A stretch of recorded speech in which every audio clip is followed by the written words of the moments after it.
সল্টলেকে করুণাময়ী metro rail station থেকে চারপাশটা দেখতে দারুণ লাগে, কলকাতা স্কাইলাইনটা।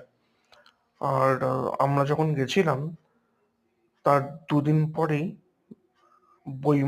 কলকাতার বইমেলার উদ্বোধন।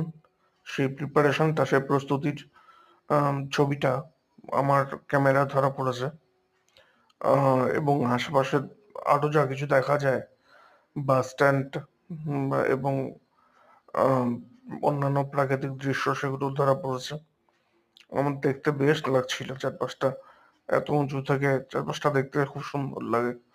আর মেট্রো রেল যখন ওই আম, যাওয়া শুরু করে তখন চারদিকে প্রাকৃতিক দৃশ্য দেখতে দারুণ লাগে। আপনারা জানাবেন আপনাদের দেখতে কেমন লাগলো। এখানেই শেষ করলাম।